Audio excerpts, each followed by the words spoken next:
Book of Enoch, chapter 15. Then addressing me, he spoke and said, Hear, neither be afraid, O righteous Enoch, you scribe of righteousness, approach hither, and hear my voice. Go, say to the watchers of heaven, who have sent you to pray for them, you ought to pray for men, and not men for you. Wherefore have you forsaken the lofty and holy heaven, which endures forever, and have lain with women, have defiled yourselves with the daughters of men, have taken to yourselves wives, have acted like the sons of the earth, and have begotten an impious offspring?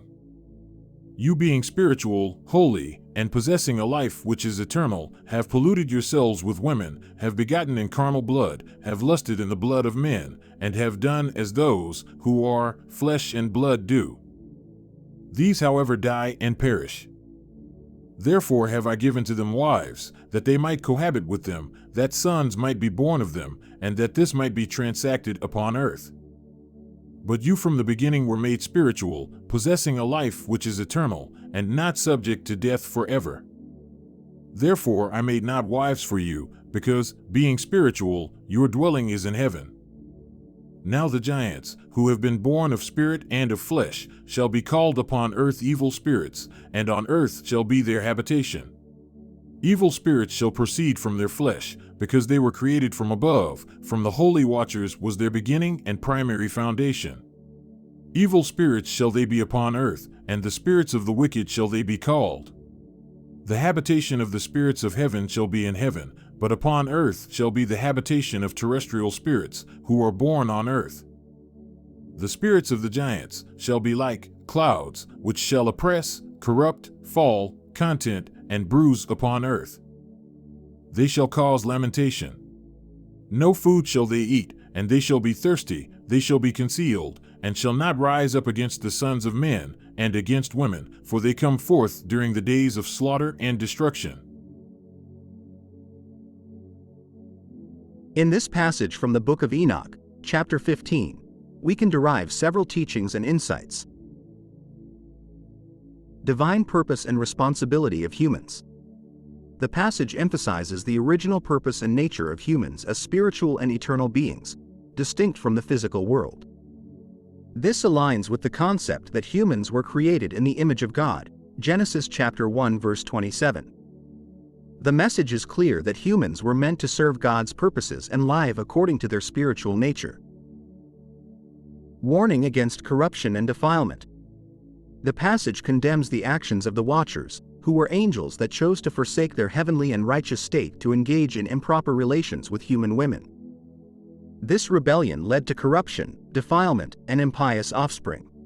This serves as a warning against straying from one's divine path and succumbing to earthly temptations. It echoes the biblical teaching of avoiding sinful behaviors and remaining obedient to God's commands, 1 Corinthians chapter 10 verse 13. The consequences of disobedience. The passage highlights the consequences of the watchers' actions, which resulted in the birth of giants who became evil spirits. This reflects the biblical principle that disobedience and sin have negative consequences, both for the individual and for society. It brings to mind passages such as Romans chapter 6 verse 23, which states that the wages of sin is death. God's design for relationships. The passage contrasts the actions of the watchers, who took wives for themselves, with God's intended design for relationships. It implies that human relationships are meant to be based on a divine plan that upholds holiness and righteousness. This is consistent with biblical teachings on marriage, such as Ephesians chapter 5 verses 31 to 32, where marriage is likened to the relationship between Christ and the church. The role of intercession. The passage instructs Enoch to convey a message to the fallen angels, highlighting the importance of intercession on behalf of others.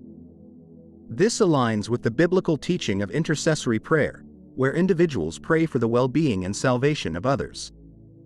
For instance, 1 Timothy chapter 2 verse 1 encourages believers to offer prayers and intercessions for all people. The nature of evil spirits. The passage describes the evil spirits that arose from the offspring of the watchers and human women. These spirits are depicted as corrupt, oppressive, and malevolent, causing suffering and destruction. This reflects the biblical understanding of the existence of spiritual forces of evil, Ephesians chapter 6 verse 12, and the importance of resisting such forces through faith and spiritual armor. As we conclude this journey through the teachings of the Book of Enoch, chapter 15, let's take a moment to ponder the timeless lessons it imparts. Our divine purpose as humans is to embrace our spiritual nature and live in alignment with God's plan. We're warned against the corruption that arises from straying from our righteous path and succumbing to earthly temptations. Disobedience comes with consequences, underscoring the importance of making choices in accordance with God's guidance. Relationships are designed to reflect holiness and righteousness, aligning with God's intention for marriage and companionship. Intercession holds immense power, as seen in Enoch's mission to convey a message of prayer and redemption. Evil spirits serve as a reminder of the existence of spiritual forces of darkness and the importance of standing firm in faith. Earthly consequences are a result of spiritual disobedience, emphasizing the distinction between the spiritual and physical realms. As we navigate our lives, let's strive to remember these teachings, fostering spiritual growth, meaningful relationships, and a steadfast commitment to God's plan. Thank you for joining us on this insightful journey. Don't forget to like, share, and subscribe for more enlightening content. Until next time, may your path be guided by the light of truth.